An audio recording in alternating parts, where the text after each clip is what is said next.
Vamos entonces. Muy bien. Vamos a comenzar la reunión de esta noche y como habíamos anunciado, el tema que tenemos para hoy es espíritu, alma y cuerpo. Creo que en algunas ocasiones nosotros hemos escuchado hablar respecto de esta cuestión de que acerca del espíritu, del alma y del cuerpo. Y a veces una de las, digámosle así, una de las preguntas que salta a la mente, bueno, ¿y el alma y el espíritu será lo mismo? ¿Son diferentes? Si son diferentes, ¿qué se supone que hace? Entonces, hay una serie de cuestiones precisamente que nosotros vamos a ver y que tienen y que se relacionan precisamente con ese tema. Así que ya para que vayamos entrando en materia, tal vez vamos a comenzar primeramente con una cita bíblica. Y permítame. Vamos a comenzar con esta cita, mire, con la de Primera Tesalonicenses 5:23. Hermano Mario, si nos la lee, por favor, Primera Tesalonicenses 5:23. Amén, pastor. Y el mismo Dios de paz os santifique por completo, y todo vuestro ser, espíritu, alma y cuerpo, sea guardado Hola. el que os llama, el cual también lo hará. Correcto, muy bien. Entonces ahí usted se puede dar cuenta cómo es de que el apóstol habla acerca de esa situación que dice el mismo Dios de paz os santifique por completo. Ahora, hay una cosa que llama la atención, dos cosas, digámosle así. Una es el hecho precisamente de eso que nos dice la Escritura, que Dios nos quiere santificar completamente. Y la otra situación que también nos dice es de que precisamente esa santificación que Dios quiere hacer se va a hacer en tres áreas bien específicas, en el espíritu, el alma y el cuerpo, ¿verdad? Entonces, ¿qué es lo que sucede? Vemos de que en ese aspecto claramente las escrituras nos hablan acerca de que nosotros los seres humanos no somos ni una ni dos cosas, sino que somos tres cosas. Y fíjese que hay una situación bien interesante al respecto, de que esa es una de las cosas que, por ejemplo, a nosotros nos diferencia de los animales, de que qué es lo que ocurre, por ejemplo, en el caso de los animales. En el caso de los animales, a diferencia de nosotros, por ejemplo, ellos no tienen alma, sino que lo único que tienen nada más es, por decir así, es como una fuerza vital que es lo que les hace que tengan vida, ¿no? Pero ya, por ejemplo, una vida consciente, ya un alma inmortal, en el caso de los animales, no se da esa situación. ¿Por qué no? Porque precisamente solamente sobre el ser humano es donde se da el soplo de vida. Dígame, hermano Mario, perdón. Pastor, esa duda siempre la he tenido. Una vez escuché decir a alguien, hace mucho tiempo, no recuerdo exactamente en qué momento fue, que los animales poseen espíritu. ¿Será cierto? Fíjese de que tal vez así como por lo menos así como un espíritu como el del ser humano, vamos a ver de que no.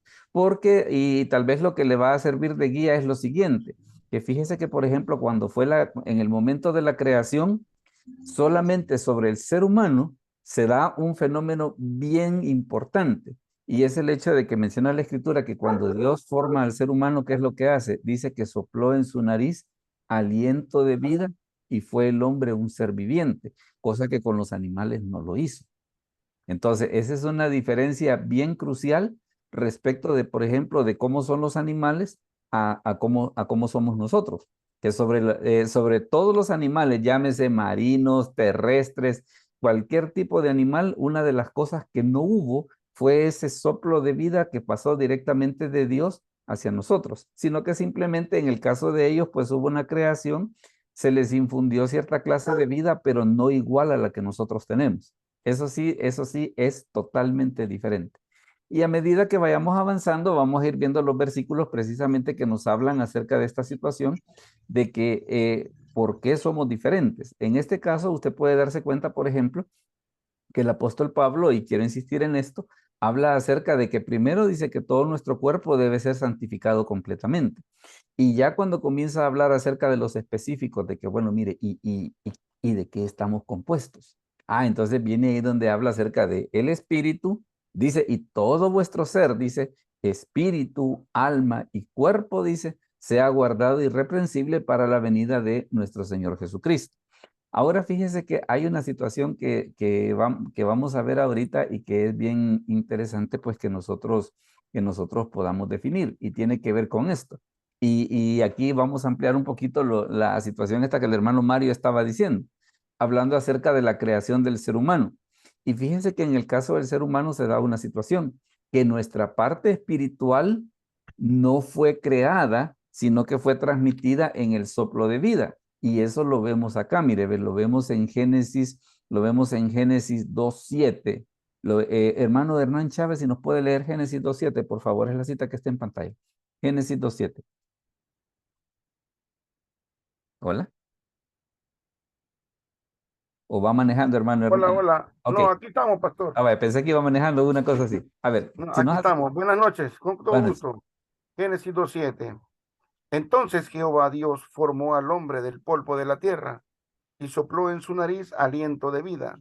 Y fue el hombre un ser viviente. Amén. correcto. Gracias. Entonces, ¿qué es lo que sucede? Este acto es una de las cosas que claramente hace una diferencia de los hombres, entiéndase hombres y mujeres, ¿va? Cuando le menciono a los hombres, estamos hablando de ambos. Es una diferencia bien clara entre los hombres y los animales. ¿Qué es lo que sucede? En el caso de los animales no se da esa situación de que dice que Dios sopló en su nariz el aliento de vida. Ah, bueno, y todavía el versículo va más allá, porque dice de que después de que Dios hizo eso, ¿qué fue lo que ocurrió? El hombre fue un ser viviente.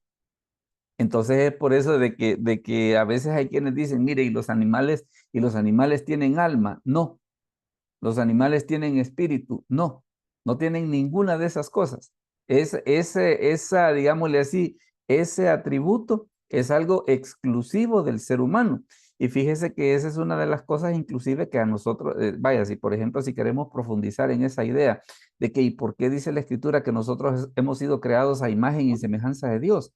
Ah, bueno, sencillamente porque en el momento en el que el ser humano fue creado, ¿qué fue lo que hizo Dios? Transmitirle algo de él al ser humano a través de qué?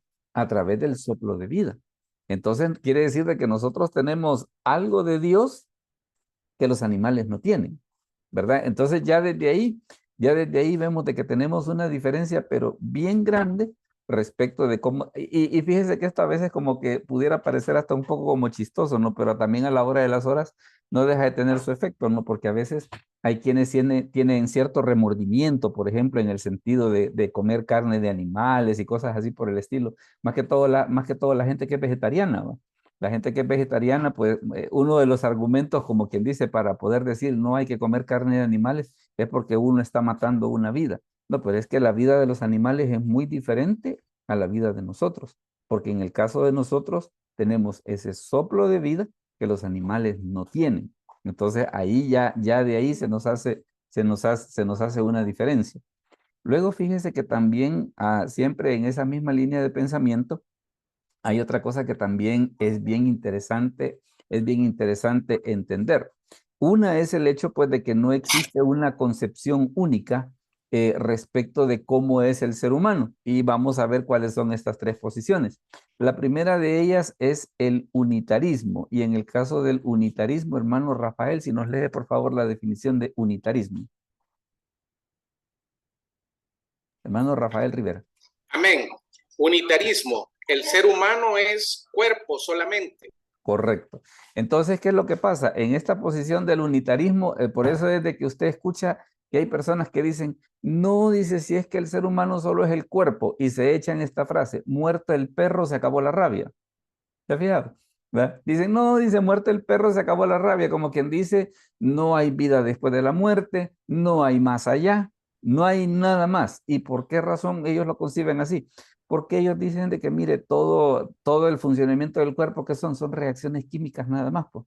Entonces no hay tal cosa como el alma y todo ese tipo de situaciones así. Ellos piensan de que es una tontería. Esa es una posición. Ahora mire la segunda. La segunda es esta que le acabo de poner ahí. Hermana Margarita, si nos lee esa segunda definición, por favor. Active el micrófono. Hola, hermana Margarita. Bueno, vamos a ver de carne. Hola, hola. Hermano Germán, si nos lee, por favor, esa segunda definición, la que dice dicotomía. Ya puedo. Ah, ok, bueno, ok, muy bien, hermana Margarita, si nos hace el favor. Dicotomía, somos cuerpo y alma. Espíritu es un sinónimo de alma. Correcto. Entonces vea en este caso la segunda definición, ¿qué es lo que sucede? Está el unitarismo que nos dice, no, miren, nosotros solo somos cuerpo, cuando esa famosa frase de que muerte el perro se acabó la rabia, no hay más allá, y ahí al morir se termina todo. Está la dicotomía de que en este caso habla, ellos dicen, no, mire, solo es cuerpo y alma, pero entonces vienen y dicen, y bueno, y el espíritu entonces, ¿qué es? Es lo mismo, dice, es lo mismo. Entonces está esta segunda posición y está esta tercera posición. Mire, vean, vamos a, hoy sí, hermano Germán, léanos esta tercera posición. Amén. Tricotomía. Somos cuerpo, alma y espíritu. Correcto. Vea de que en ese caso tenemos tres posiciones bien definidas. Tenemos el unitarismo, que nos dice que solo somos un solo ser, la dicotomía, que nos dice que somos cuerpo y alma y que el espíritu es un sinónimo del alma, y está la tricotomía, pues de que nos habla, que nos dice que somos cuerpo, alma y espíritu. Ahora bien, y a la hora de las horas, las escrituras, ¿qué posición es la que avala? O digámosle así, a cuál es la que le tira? Vamos a ver ahorita las pruebas bíblicas de la tricotomía. En este caso, mire, por ejemplo, lo que nos dice, veamos. Hermano Mario, si nos lee esa cita, por favor, de 1 Tesalonicenses 5:23. Amén. Y el mismo Dios de paz os santifique por completo, y todo vuestro ser, espíritu, alma y cuerpo, sea guardado irreprensible para la venida de nuestro Señor Jesucristo. Correcto. Vea de que en este caso, ¿qué es lo que sucede? Se nos habla acerca de tres partes. Dice, se nos habla acerca de espíritu, alma y cuerpo. Esa es una cita. La otra cita que también habla acerca de lo mismo es esta. Mire, es Hebreos 4:12. Hermana María Julia, si nos puede leer esa cita, por favor, la de Hebreos 4:12. Por Hebreos supuesto. 4. Ok. Hebreos 4:12. Porque la palabra de Dios es viva y eficaz. Es más cortante que toda espada de dos filos. Penetra hasta partir el alma y el espíritu, las coyunturas y los tuétanos, y discierne los pensamientos y las intenciones del corazón. Correcto. Wow. ¿Verdad que es tremendo eso? Ahora, yo quiero que note una cosa, que a tanto el pasaje de 1 Tesalonicenses 5:23 que nos habla de espíritu, alma y cuerpo, ¿qué es lo que sucede? En este de Hebreos 4:12 dice que la palabra de Dios dice penetra hasta partir el alma, el espíritu, y cuando habla acerca de las coyunturas y los tuétanos, ¿a qué se refiere? Son partes del cuerpo. Son partes del cuerpo, porque el tuétano es, digámosle así, como la parte interna del hueso. Eso es el tuétano. Entonces dice las coyunturas y los tuétanos, dice, y discierne los pensamientos y las intenciones del corazón. Entonces, ¿qué es lo que sucede? Tenemos dos pasajes en los cuales claramente se nos dice, mire, los seres humanos estamos compuestos de tres partes, que son el espíritu, el alma y el cuerpo. Entonces, si tenemos entonces claro de que estamos divididos, de que no son, fíjense que hasta cierto punto y a la luz de esto, ¿sabe qué otra cosa viene a ocurrir, por ejemplo, con esa cuestión de que nosotros somos hechos a imagen y semejanza de Dios, de que Dios es Padre, Hijo y Espíritu Santo? Y nosotros que somos espíritu, alma y cuerpo. O sea, Dios es tres y nosotros que somos hechos a imagen y semejanza de Dios, también somos tres, ¿verdad? Entonces también como que son otras ideas precisamente que se desprenden de esta situación que las escrituras nos están mostrando precisamente de que no solo somos ni una cosa, ni dos cosas, sino que nos componemos de tres cosas. Nos componemos de tres cosas. Ahora, fíjese que hay otra situación. Hay otra situación que es bien interesante ya que tenemos esta situación y vamos a ver lo siguiente, mire. ¿Qué hace cada parte? ¿Qué hace cada parte? Hermano Mario, dígame, le veo con la mano levantada. Sí, pastor, perdón, con respecto a lo que acaba de mencionar, ¿se pudiera eso como decir o explicarle a alguna persona? Porque la mayoría de personas no entienden cuando dicen o cuando uno trata de explicarles la Trinidad. Y hay personas que dicen, no, ¿y cómo Dios va a ser uno en tres? O sea, las matemáticas, entendiéndolo carnalmente, no dan, pues, o sea, no es algo lógico, por así decirlo. Sí, Pero con ese ejemplo que usted ha dado, que a mi criterio es muy acertado, se les puede explicar de esa manera, vaya, es como pues, usted tiene un cuerpo, tiene un alma, tiene un espíritu. Entonces, así como nosotros estamos formados por tres elementos, por así decirlo, pues Dios también, o sea, son tres elementos, va entre comillas, en una sola persona. Se pudiese mencionar o tratar de explicarlo, hacerle entender a una persona poniéndole ese ejemplo. fíjese de que es una manera bastante adecuada. Ahora, respecto de las matemáticas, déjeme comentarle una cosa. Porque a veces, por ejemplo, cuando se trata de explicar la Trinidad desde el punto de vista de las matemáticas, generalmente se comete el error de decir, mire, ¿cómo es eso? Más que todo los que no creen en esta doctrina, ¿qué es lo que sucede?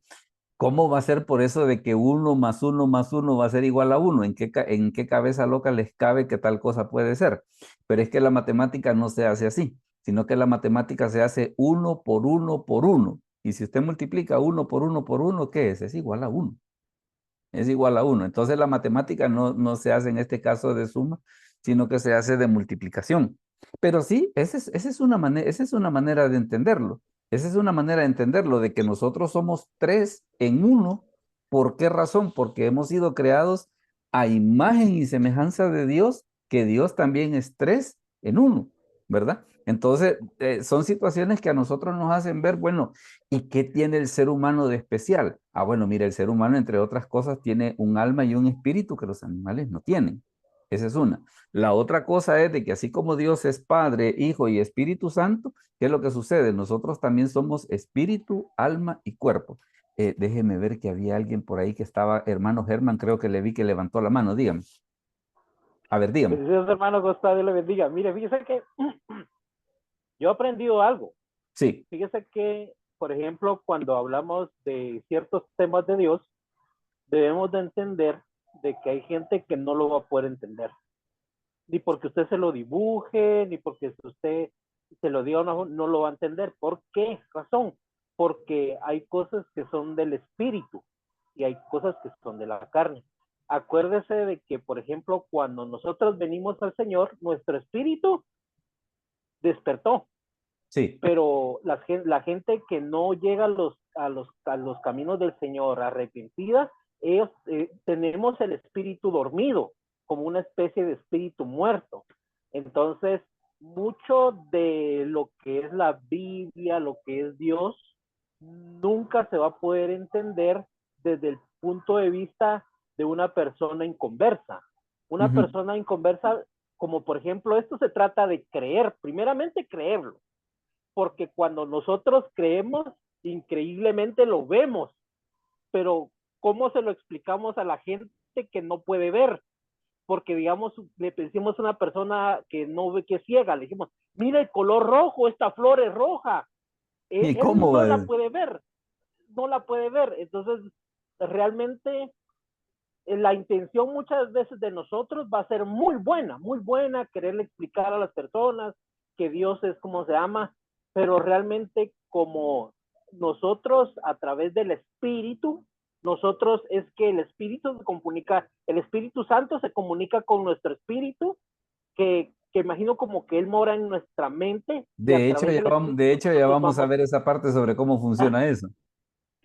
Pero yo creo que va a ser bien difícil.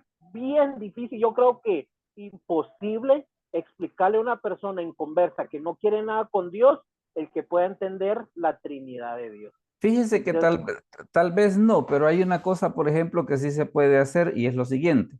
Independientemente de que la persona lo entienda o no lo entienda, tal vez nuestro deber es explicarlo. Porque muchas veces, por ejemplo, cuando nosotros le decimos a la gente, es que no te lo explico porque no me lo vas a entender, a veces como que lo que estamos haciendo es que estamos cerrando la puerta.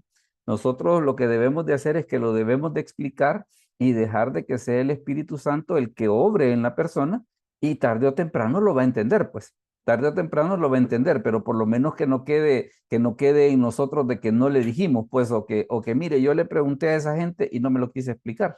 Porque fíjese que una de las cosas que es bien interesante, por ejemplo, que las escrituras hablan, es el hecho de que nosotros debemos de dar respuesta, dice, con mansedumbre y reverencia ante todo aquel que demande razón de la esperanza que hay en nosotros.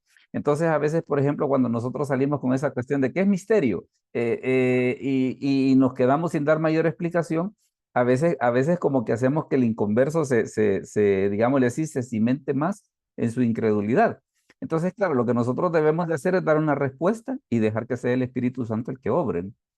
Ahora, la situación que vamos a pasar a ver ahorita y que le quiero comentar, vaya, hemos visto pues de que estamos compuestos de espíritu, alma y cuerpo. Ahora, ¿qué hace cada uno? ¿Qué hace cada uno? Fíjese que en el caso del espíritu se da esta situación, de que, por ejemplo, la palabra griega para espíritu es la palabra griega neuma. Y en este caso, fíjese que hablando acerca del neuma, hablando acerca del espíritu, se da lo siguiente. Es el hecho de que los humanos tenemos espíritu y que en este caso no debe confundirse con el Espíritu Santo. O sea, porque alguien dice, ah, mire, el espíritu se refiere al Espíritu Santo. No, los seres humanos desde el momento de nuestra formación ya traemos un espíritu que es diferente al Espíritu Santo. Y mire por qué lo decimos, mire por qué lo decimos. Hermano Rafael Rivera, si nos lee Job 32:8, por favor. Job 32:8. Con gusto, pastor. Dice Job 32:8, ciertamente espíritu hay en el hombre y el soplo del omnipotente le hace que entienda. Mire qué curioso eso, ¿verdad? Que dice que el soplo del omnipotente le hace que entienda. Lo que decía el hermano Germán, ¿no? De que inclusive nosotros hay ciertas cosas que las hemos comprendido. ¿Por qué razón? Porque es el Espíritu Santo el que nos las ha explicado. Pero vea de que en este caso, ¿qué es lo que nos dice? Mire, ciertamente dice espíritu hay en el hombre. Quiere decir de que nosotros tenemos un componente espiritual y que las escrituras le llaman de esa manera. Ahora, en este caso de el espíritu, de este tipo de espíritu, ¿de qué se supone que se encarga? Hermana Margarita, si nos lee esa cita de Romanos 8:16, por favor. Romanos 8:16. Esa cita se va a dar cuenta que es bien importante. Ok, dice, el Espíritu mismo da testimonio a nuestro espíritu de que somos hijos de Dios. Correcto. Vea lo importante que tiene esa cita. Dice, el Espíritu, hablando acerca del Espíritu Santo, da testimonio a nuestro espíritu, el que nosotros tenemos desde el momento de nuestra formación, desde el momento de nuestro nacimiento. ¿Qué es lo que sucede? El Espíritu Santo da testimonio a nuestro espíritu de que somos hijos de Dios. Entonces, ¿qué es lo que sucede? A la luz de esto, usted se va dando cuenta de una situación. ¿Qué se supone que hace el espíritu humano?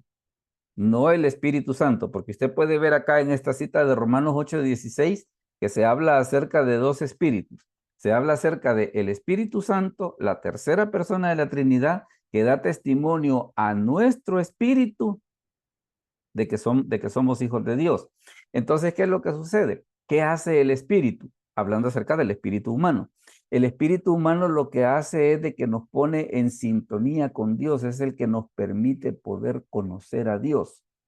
¿Se ha fijado, por ejemplo, que qué es lo que sucede? Por ejemplo, yo creo que muchos de los que estamos acá, por ejemplo, tenemos, hermano Mario, diga. Mario Perdón Rojas. la interrupción, pastor. Sí, No, perdón la interrupción. no se preocupe, que esa es la idea, no se preocupe. Diga. Ok, una pregunta. Bueno, yo ahorita que llevo la primera de doctrinas, nos han mencionado acerca de la doctrina del Espíritu Santo, que es la neumatología, ¿verdad? Sí. Ahora entiendo por qué se llama así. Sin embargo, me llama la atención con respecto a este versículo de Romanos 8:16, donde menciona la palabra espíritu dos veces. Obviamente, una que comienza con mayúscula, que se refiere al Espíritu Santo, y la Y la de otra con minúscula, que minúscula. se refiere al de nosotros, ¿verdad? Sí.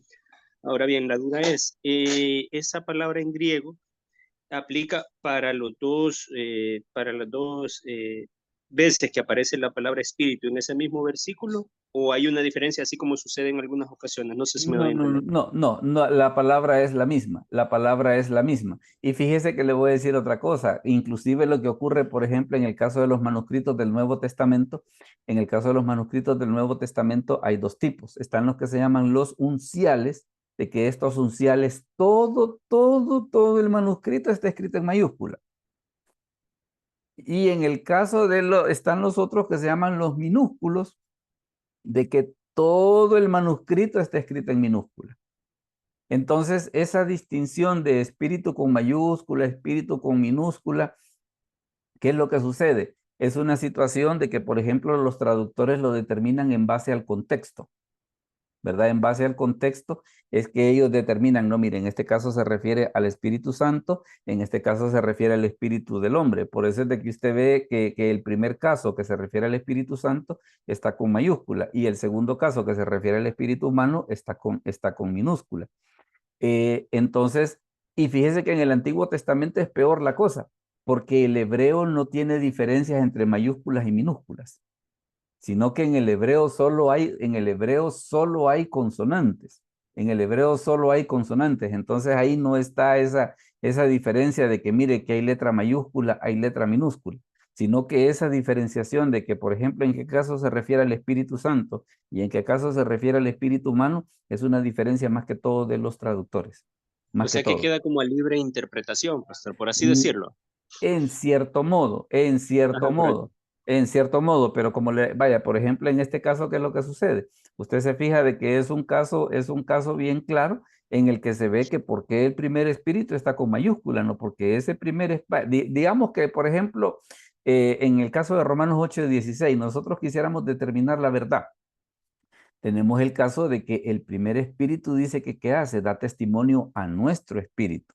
Entonces definitivamente tiene que ser Y la otra cosa, ¿de qué habla el capítulo 8 del libro de Romanos? De la obra del Espíritu Santo. ¿Verdad? De que dice de que, por ejemplo, de que ahora pues dice ninguna condenación hay para los que están en Cristo Jesús, los que no andan conforme a la carne, sino conforme al Espíritu, o que dice Romanos 8:26 de que el Espíritu nos ayude en nuestra debilidad. Entonces, claramente el capítulo 8 del libro de Romanos es el capítulo que nos habla acerca del Espíritu Santo. Entonces es una guía que sirve como para poder determinar qué caso es en uno y qué caso es en otro. Entonces, digamos, aunque se da esa situación así, pero no es tan arbitrario, ¿no? No es tan arbitrario, sino que hay base de dónde poder tomar esa decisión. Esa tal vez es la diferencia. Esa es la diferencia. Gracias, pastor. Ahora fíjese que, por ejemplo, veamos una situación por acá. Siempre hablando acerca del espíritu, se da una situación. Entiéndase hablando acerca del espíritu humano. Y es el hecho de que la adoración se hace en el espíritu. Mire, por ejemplo, hermana Elsa, si nos lee esa cita de Juan 4:24, por favor. Juan 4:24. Hermana Elsa Ramos. Amén, pastor. La adoración se hace en espíritu.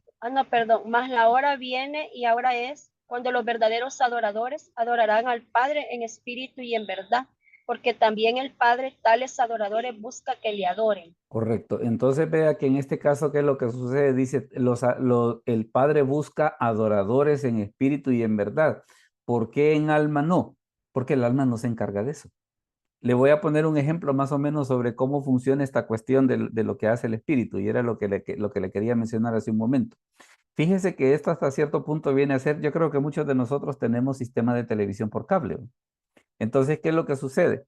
Usted se da cuenta de que hay un montón de canales que si usted no tiene la caja decodificadora, usted no los puede ver, aunque están ahí, aunque están ahí. Alguien dice, mire, fíjese de que yo tengo unos amigos, dicen más de alguien que pueden ver HBO o que pueden ver Star C, por ejemplo, o que pueden ver WGN Chicago.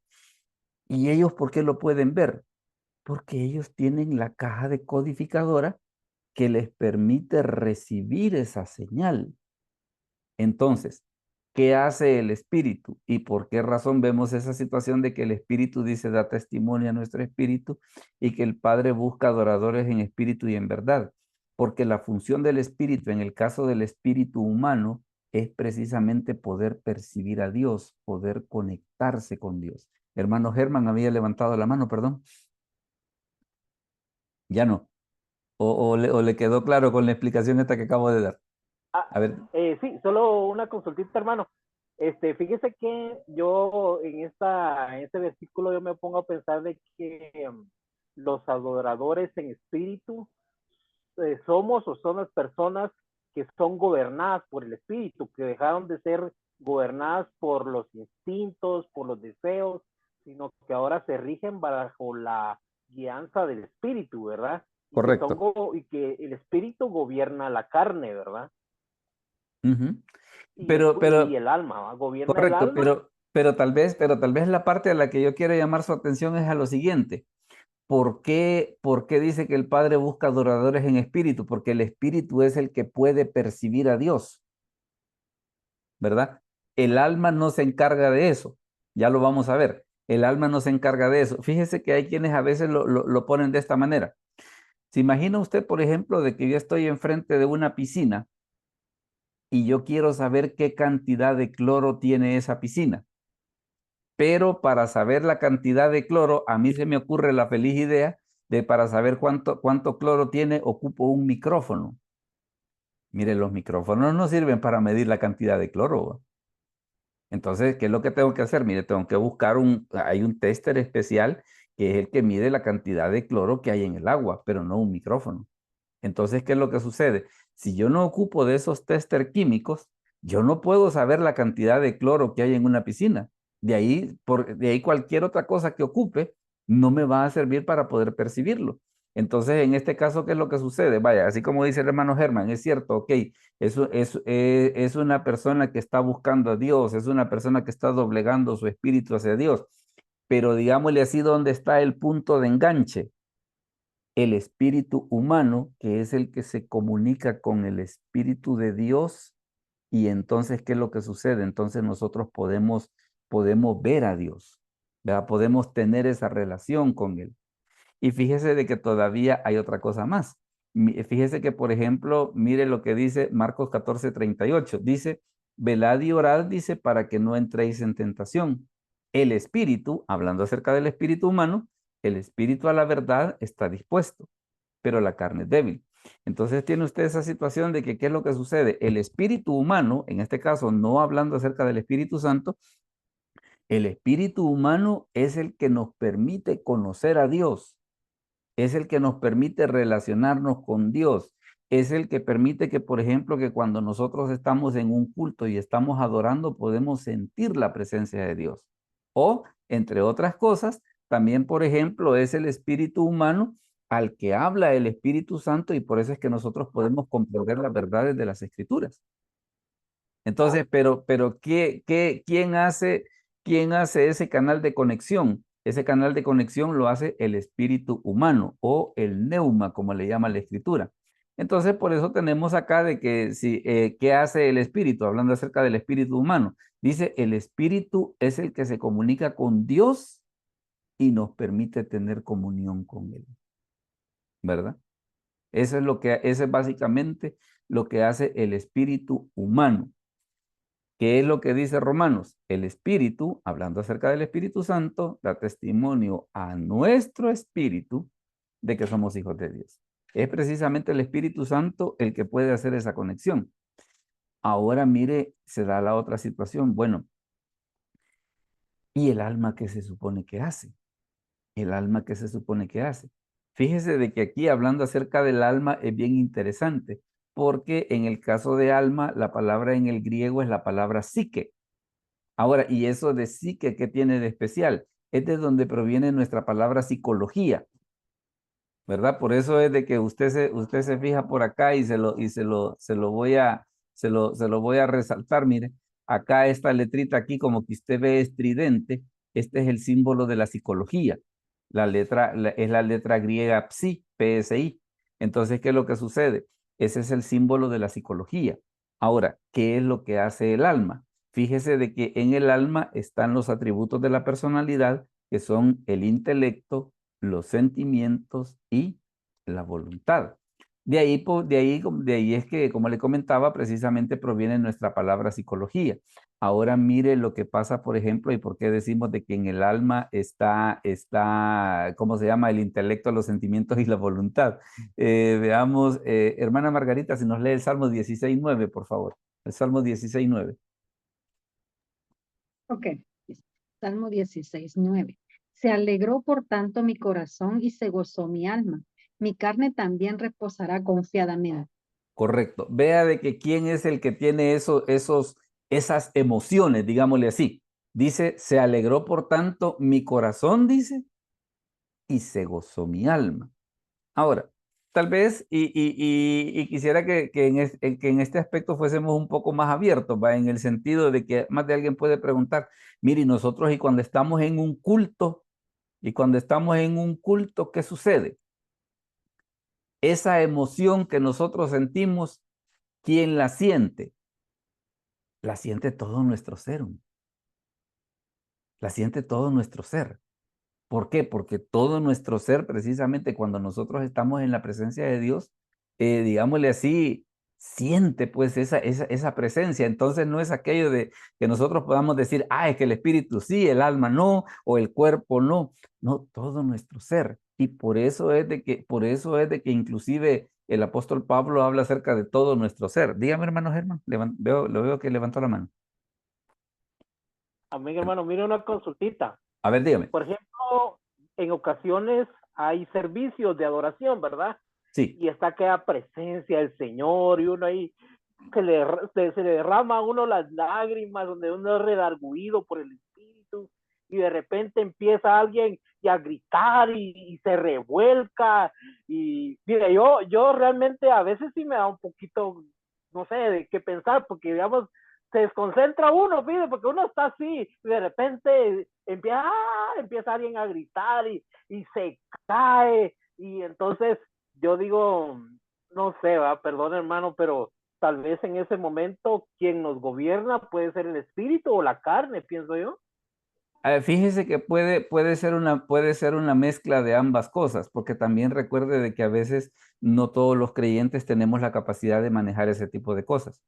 Tal vez una de las situaciones que es bien importante y que, por ejemplo, el apóstol Pablo lo menciona en Primera de Corintios, es de que todo ese tipo de manifestaciones, dice, debe hacerse decentemente y en orden.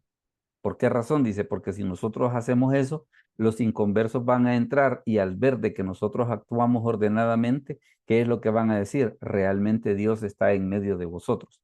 Entonces, en ese aspecto también como que es una cosa que nosotros debemos de aprender a manejar. Fíjese que a veces hay personas que, por ejemplo, que tienen ese tipo de situaciones y que a veces tal vez su pastor les dice, mire hermano, ¿y por qué no lo hizo más calmado? Y la excusa que dan es que el espíritu me tomó y yo no me pude contener. Discúlpeme, pero sí se puede. Y el apóstol Pablo dice en Primera de Corintios, dice que el espíritu de los profetas está sujeto a los profetas. Entonces, cuando una persona le dice, es que no me pude contener, para mí que en parte tiene que ver una mala comprensión de las escrituras, porque las escrituras dice de que uno sí se puede contener, máxime en situaciones aquellas que, por ejemplo, que por decirle algo, que el pastor no le ha dado el aval de que lo haga, por ejemplo. Entonces, si el pastor no le ha dado el permiso que lo haga, miren, no lo haga. No lo haga. Mire, y entonces y ese pastor está deteniendo el Espíritu Santo. Deje que el Espíritu Santo se encargue de ese pastor, ¿va? Pero nosotros en ese aspecto, si nos dicen, mire, por favor, respete, lo que nosotros debemos de hacer es que debemos de respetar. Eso ahí no hay para dónde. Eso ahí no hay para dónde. Ahora mire otra situación, siempre hablando acerca del alma, que es donde decimos que radica que están los atributos de la personalidad, que son el intelecto, los sentimientos y la voluntad. Es por eso que las escrituras dicen esto. Mire, hermana María Julia, si nos ayuda con Marcos 12:30, por favor. Marcos 12:30.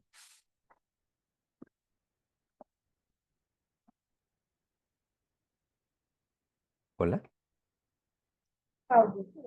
Sí, sí. Marcos 12:30. Amarás al Señor tu Dios con todo tu corazón y con toda tu alma y con toda tu mente y con toda tu fuerza. Este es el principal mandamiento.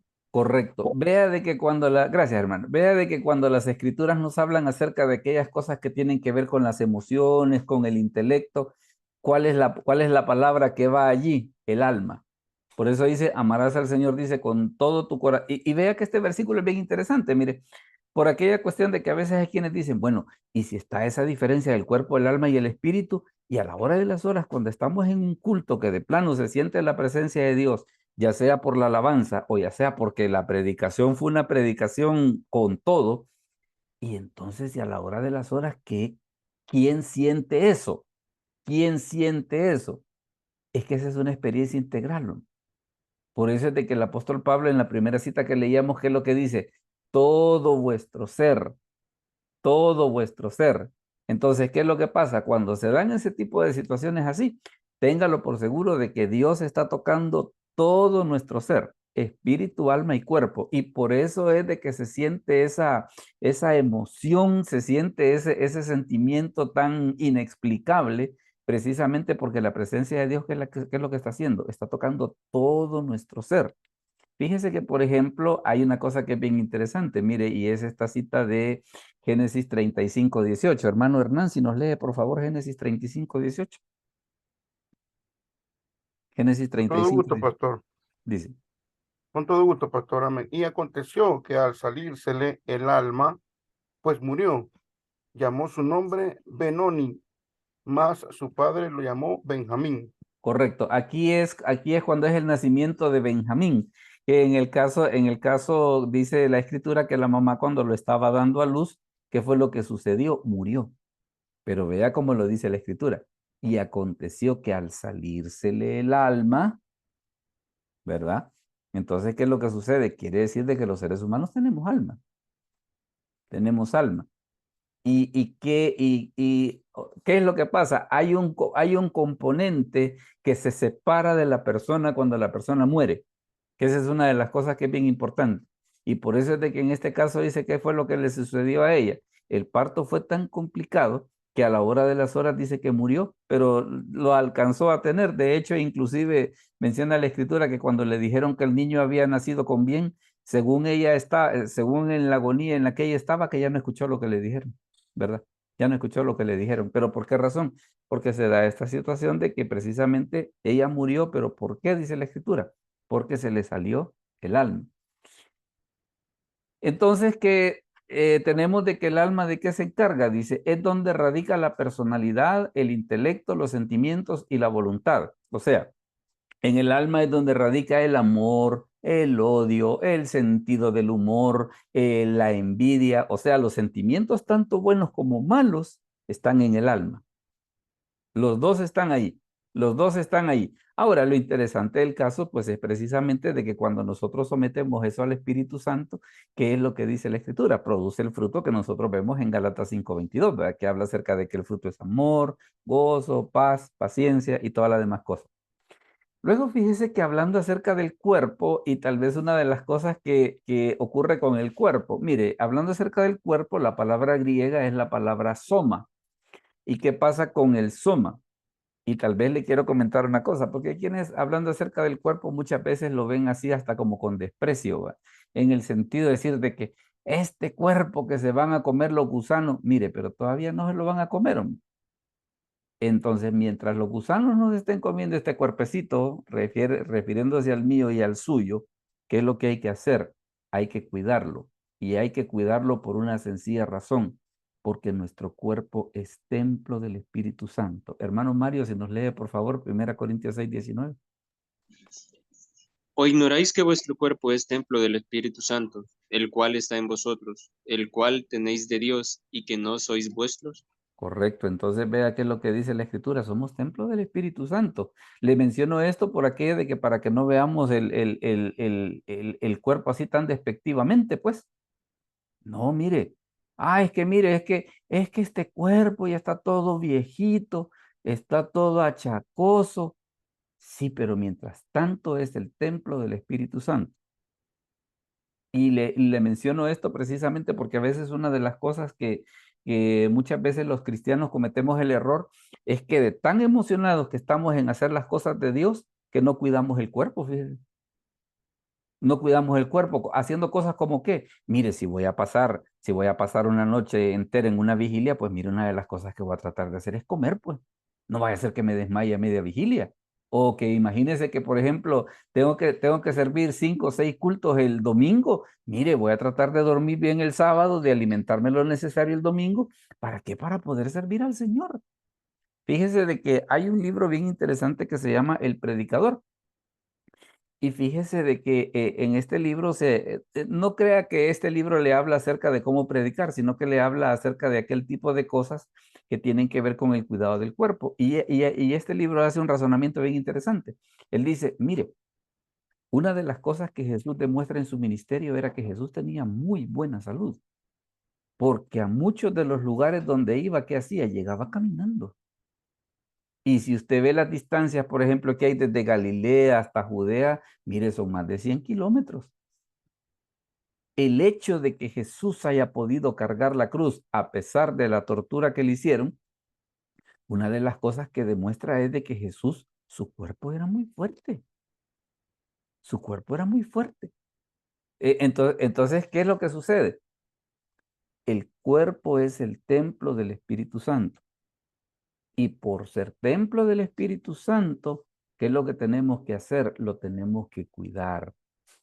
Lo tenemos que cuidar. Mire, si le han dejado un medicamento para la presión, tómese el medicamento. Si le han dicho que debe de adelgazar, trate de adelgazar, hombre. Si le han dicho de que debe de comer a sus horas, trate de comer a sus horas.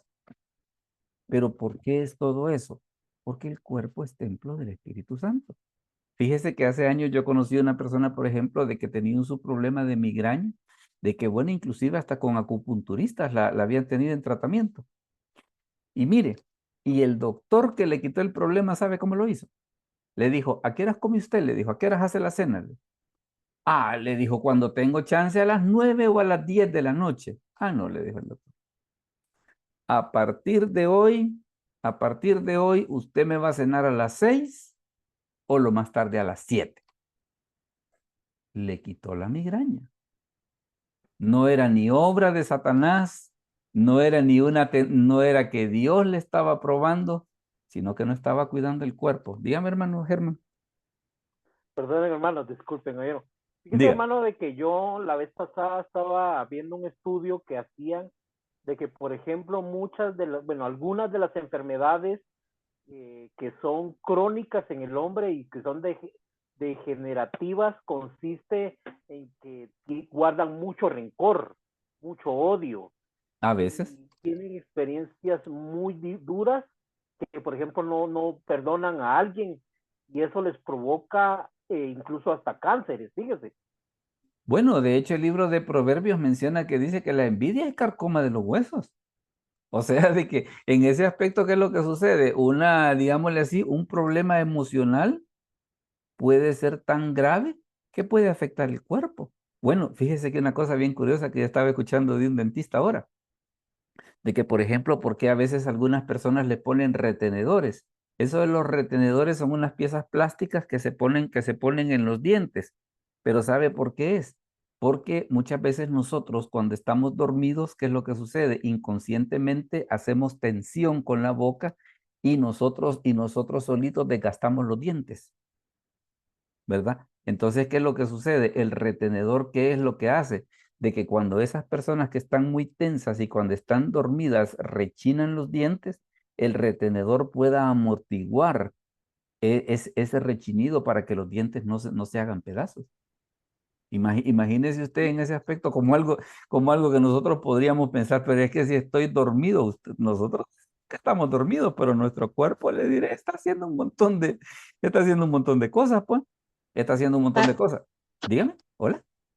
Yo he visto personas que se acaban los retenedores, se los desgastan y tienen que cambiar, les tienen que poner otro. Bueno, de hecho, fíjese que ese dentista me estaba diciendo hoy en la tarde, por ejemplo, de que hay quienes, vaya, porque él me explicaba una cosa, que en una persona normal, por ejemplo, un retenedor puede durar unos 10 años, en una persona normal. Pero en una persona que está sometida a ese tipo de presiones, a veces al mes se lo puede acabar. ¿Por qué? Porque la misma presión que hace daña el retenedor, pues. Daña el retenedor. Entonces, en ese aspecto, imagínese usted cómo el cuerpo es algo que realmente es bien importante y que nosotros debemos de cuidar, pues. ¿Y por qué lo debemos de cuidar? Precisamente porque el cuerpo es el templo del Espíritu Santo, ¿verdad? A veces hay personas de que, mire, por ejemplo, otra cosa, comen como descosidos, ¿verdad? Así como me decía una vez un señor, mire, me dice, yo cuando joven me comí un montón de pupusas y no había ningún problema. En Guatemala, hermano Germán, ¿existen las pupusas o las conoce usted? ¿Sí?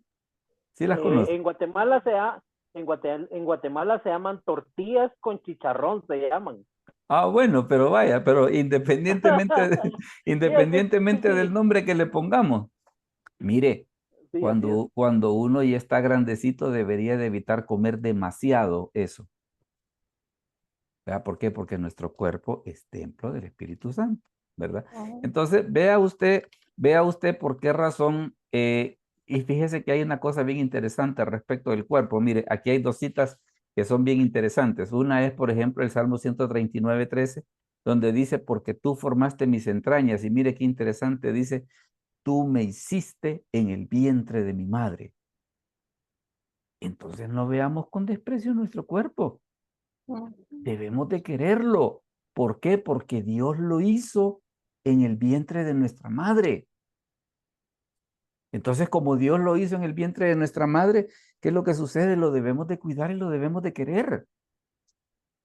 Y fíjese que, mire, bueno, tan es así y tan es así de lo importante que es el cuerpo, que cuando se dé el arrebatamiento, Dios va a resucitar a los cuerpos.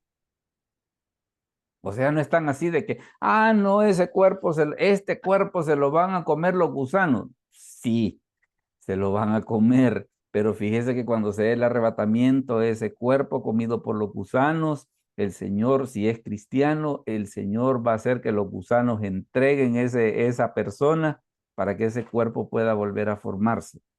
Entonces, por eso es de que el apóstol Pablo cuando habla acerca bueno, mire, y todo vuestro ser, ¿y qué es todo vuestro ser? Espíritu, alma y cuerpo, todo, todo. El cuerpo también es importante. Entonces, vea usted en este aspecto, bueno, y fíjese que aquí se da una situación. El hecho de que las escrituras hablen acerca de esas tres áreas nos demuestra que muchas veces parte de la salud en todo sentido que el creyente puede tener o la falta de ella, sabe que es el descuido de cualquiera de esas tres. Es por eso de que a veces usted se da cuenta de que, ¿y cómo es posible que a veces hay personas que lo tienen todo y se matan, se suicidan? ¿Y cómo es posible? Pues sí, porque su cuerpo está bien, su alma está bien, pero su espíritu está mal.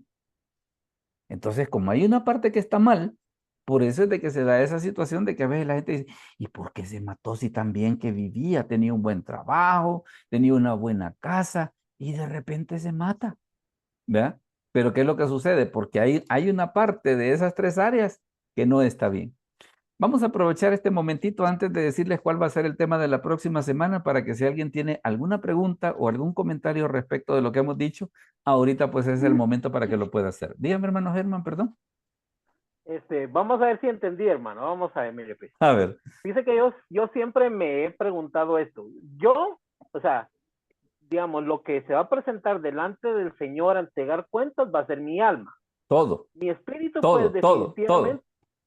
todo. Es que fíjese que tenía yo algo, por ejemplo, dice que el espíritu es de Dios. Cuando uno muere, el espíritu regresa a Dios.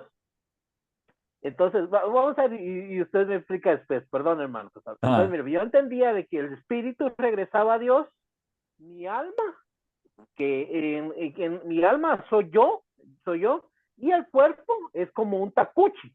El cuerpo es como un tacuche que tengo para vivir en este mundo.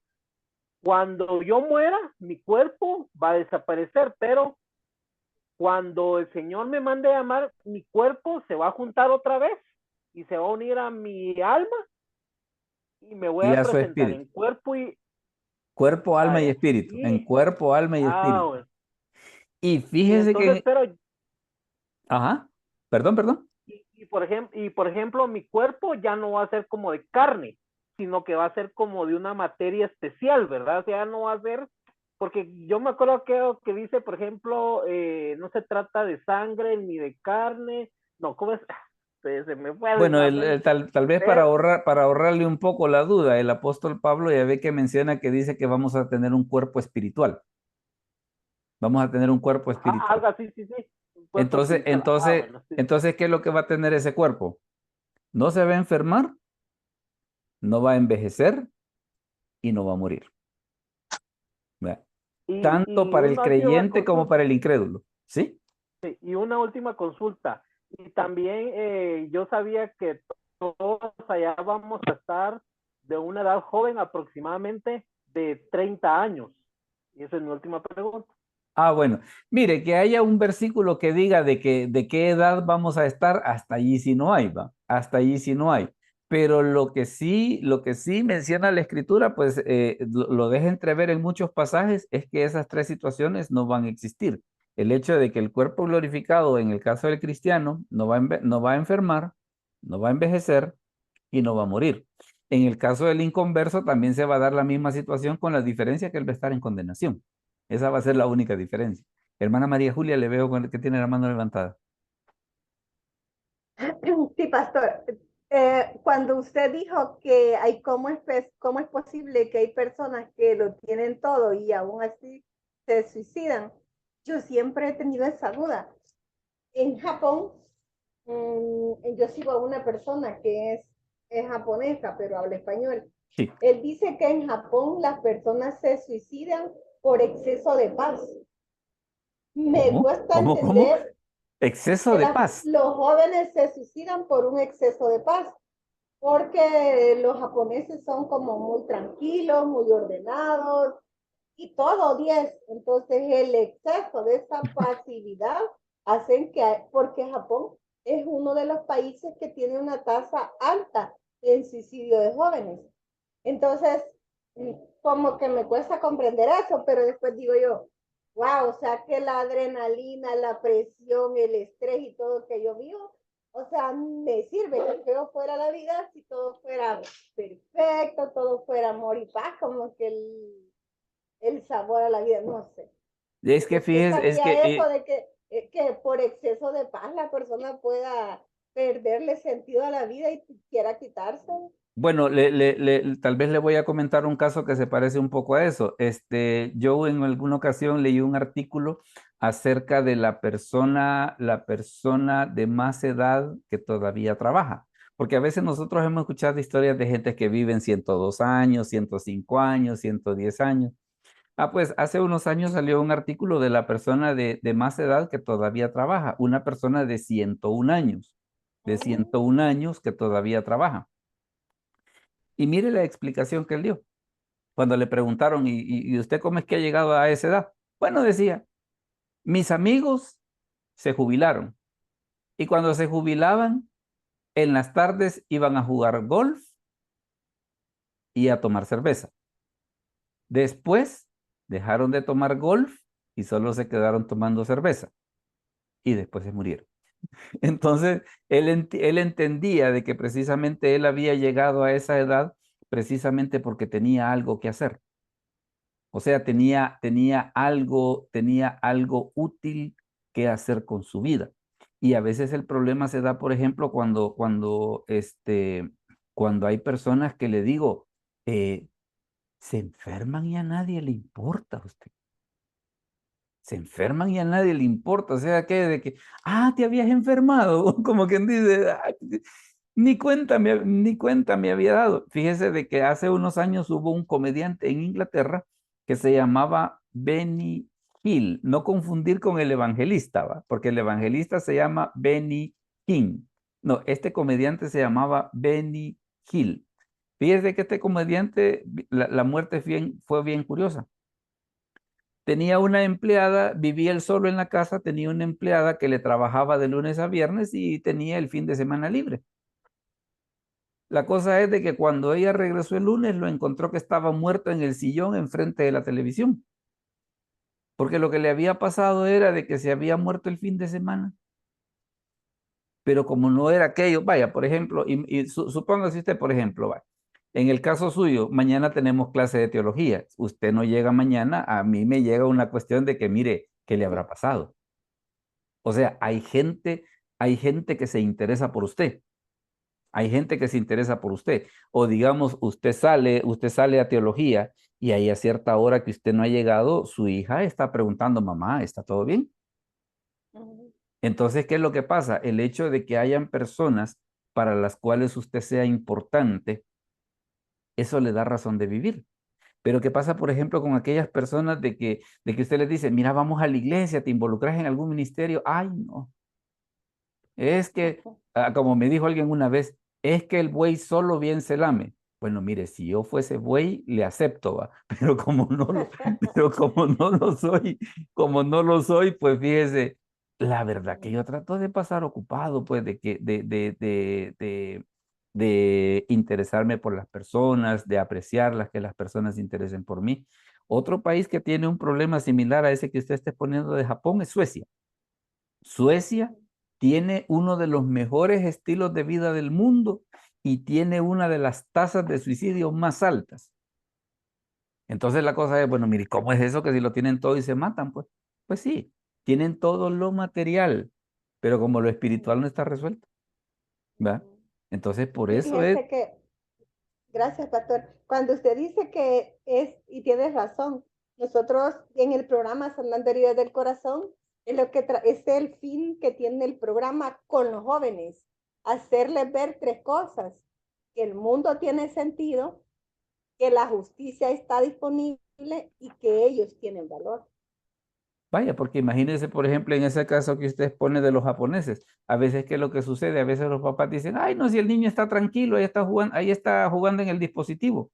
Pues sí, pero a saber viendo qué, a saber viendo qué, o a saber hablando con quién sobre qué, ¿verdad? Entonces, a la hora de las horas, mire, yo no estaría tan seguro de que no, está tranquilito, ahí está en la sala jugando con la tableta. ¿Cómo no? ¿Cómo no? A saber jugando a qué, a saber jugando a qué. Esta persona hablaba con la forma de que es difícil, es diferente al evangelismo. Si quiere evangelizar a un japonés, es muy diferente al tipo de evangelismo latinoamericano, porque ellos no roban, no agreden, y, o sea, sí, nosotros no Bueno, robamos, sí, inclusive, no inclusive son son, infieles, son bien leales. inclusive son tan exagerados de que digamos, estas últimas veces que han habido tsunamis y todo, que les han pasado desgracias que le pasa eso a un país latinoamericano y lo destruyen. Y ellos son tan tales de que están todas las casas caídas y hacen fila para salir en orden e irse al refugio y recibir ayuda. Es que son un caso aparte, son un caso aparte. Yo veía una empresa que le notificaron, porque el proveedor era japonés, le notificó que no iba a haber producción porque todos los empresarios, todo el país se iba a dedicar a la reconstrucción. Imagínense tener que dejar de trabajar, tener que dejar de ganar, porque todo el país iba a unir esfuerzos para la reconstrucción. Ujú. Igualito a El Salvador, le dicen, pues.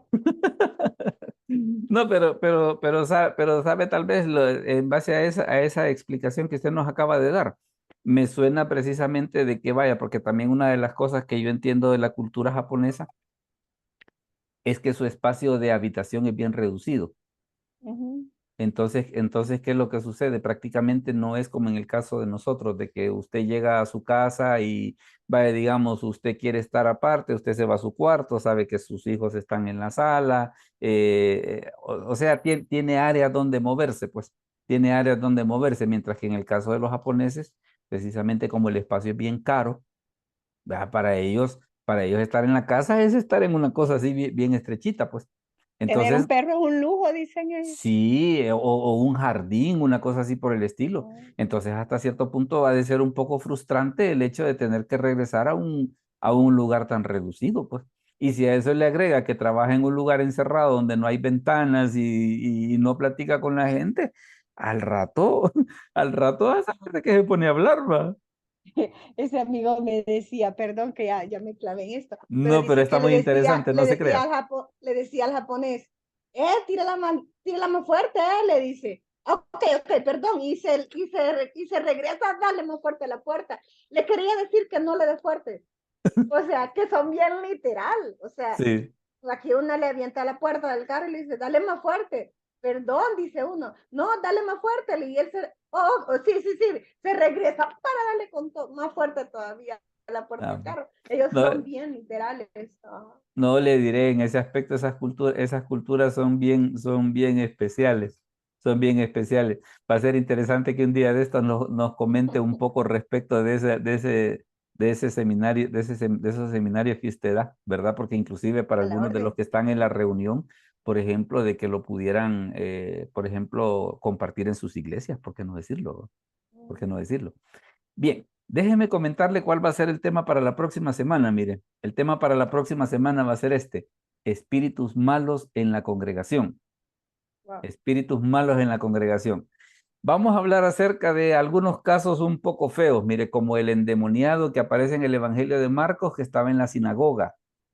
O sea, estaba dentro de un lugar donde se reunían a adorar gente.